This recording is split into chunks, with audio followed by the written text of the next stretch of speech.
ఆవిష్కరణ కార్యక్రమానికి రావడం చాలా సంతోషం। ఈ కార్యక్రమానికి వచ్చినటువంటి ఒడ్డెర కుల బంధువులందరికీ నా అభినందనలు। వేదిక మీద ఉన్న పెద్దలందరికీ కూడా నా నమస్కారాలు తెలియజేస్తున్నాను।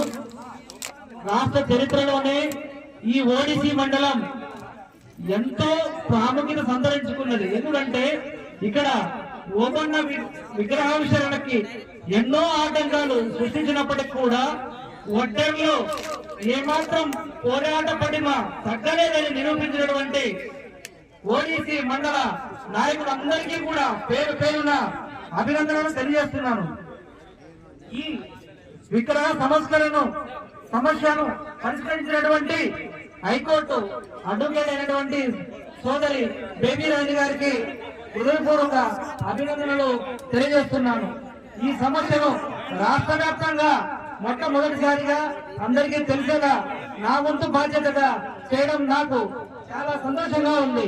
ఇదే స్ఫూర్తితో రాష్ట్ర వ్యాప్తంగా ఒడ్డర్లందరూ కూడా మనకు కావలసినటువంటి హక్కులు అదేవిధంగా ఎన్నో సంవత్సరాలుగా అందరూ ఆశిస్తున్నటువంటి ఎదురు చూస్తున్నటువంటి మన ఎస్టీ సాధన సమితి ఎస్టీని సాధించాలని, ఎస్టీ సాధించినప్పుడే కులం ఎదుగుతుందని, అదేవిధంగా పక్క రాష్ట్రంలో చూస్తే ఈ రోజు కర్ణాటకలో ఎస్టీలో ఉండడం వల్లనే అభివృద్ధి పదంలో దూసుకెళ్తున్నారు। ఎంతో మంది ఐఏఎస్ అయ్యారు, ఐపీఎస్ అయ్యారు, ఎమ్మెల్యేలుగా ఎంపీలుగా కొనసాగుతున్నారు।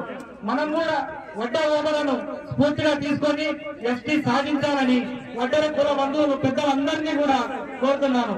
మరొక్కసారి నాకు ఈ అవకాశం ఇచ్చిన పెద్దలకు ధన్యవాదాలు।